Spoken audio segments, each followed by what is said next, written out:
Assalamualaikum warahmatullahi wabarakatuh. Perkenalkan, nama saya Silatul Lazima dengan NIM 24233141 dari mata kuliah Komunikasi Perpajakan dari Prodi Manajemen Pajak.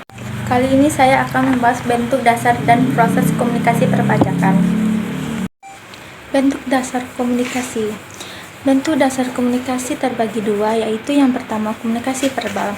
Bahasa verbal adalah sarana utama untuk menyatakan pikiran, perasaan, dan maksud kita. Bahasa verbal menggunakan kata-kata yang mempresentasikan berbagai aspek realitas individual kita. Konsekuensinya, kata-kata adalah abstrak realitas kita yang tidak mampu menimbulkan reaksi yang merupakan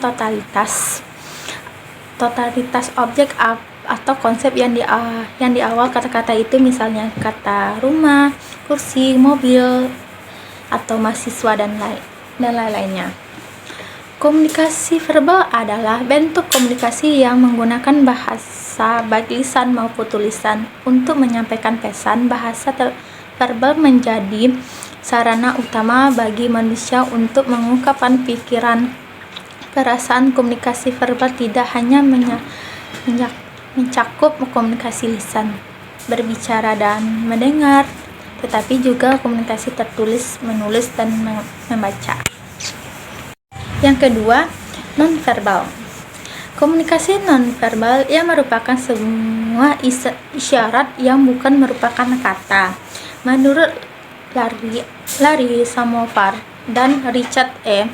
Porter, komunikasi nonverbal mencakup semua rangsangan kecuali rangsangan verbal. Dalam suatu setting, komunikasi yang dihasilkan oleh individu, yang penggunaan lingkungan oleh individu. Contohnya adalah tadi fungsi komunikasi nonverbal. Yang pertama menguatkan pesan verbal, yang kedua menyampaikan emosi dan perasaan, yang ketiga membangun hubungan interpersonal, yang keempat menunjukkan sikap dan niat, yang kelima mengatur aliran komunikasi. Yang B, proses komunikasi perpajakan. Yang pertama, proses komunikasi secara primer dan sekunder. Komunikasi primer adalah komunikasi ini bersifat langsung dan menggunakan simbol-simbol yang memiliki makna yang sepakati bersama oleh komunikator dan komunikat. Contohnya adalah bahasa lisan, bahasa isyarat, dan ekspresi wajah. Komunikasi sekunder. Komunikasi ini menggunakan media atau perantara untuk menyampaikan pesan. Contohnya adalah surat telepon, email, dan media sosial. Proses komunikasi melalui media massa. Media massa dalam cakupan pengertian komunikasi massa itu adalah surat kabar, majalah, radio, televisi, atau film. Jadi media massa atau modern merupakan produk teknologi modern yang selalu berkembang. Media massa berfungsi sebagai perantara antara sumber informasi, komunikator, dan audiens. Komunikan kemungkinan menyampaikan pesan secara cepat dan luas. Unsur-unsur dalam proses komunikasi perpajakan. Yang pertama, komunikator. Pihak yang mengirim atau menyampaikan pesan bisa berupa individu, kelompok, dan lembaga. Yang kedua, pesan, informasi, atau isi yang disampaikan oleh komunikator kepada komunikan. Pesan dapat dibentuk lisan, tulisan, gambar, atau simbol lainnya. Yang ketiga, media, saluran atau sarana yang digunakan untuk menyampaikan pesan seperti surat kabar, televisi, radio, internet, atau komunikasi langsung. Komunikan.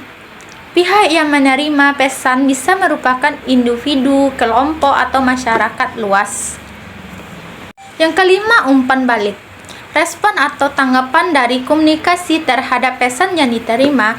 Dalam komunikasi massa, umpan balik biasanya bersifat tidak langsung. Yang keenam, konteks. Situasi atau lingkungan yang mempengaruhi jalannya komunikasi seperti budaya, waktu, dan tempat. Yang ketujuh, gangguan.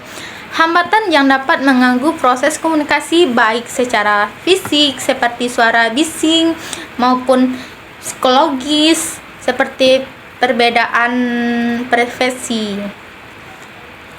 Yang ke-8, efek dampak atau perubahan yang terjadi pada komunikasi setelah menerima pesan bisa merupakan perubahan sikap, pikiran, atau tindakan.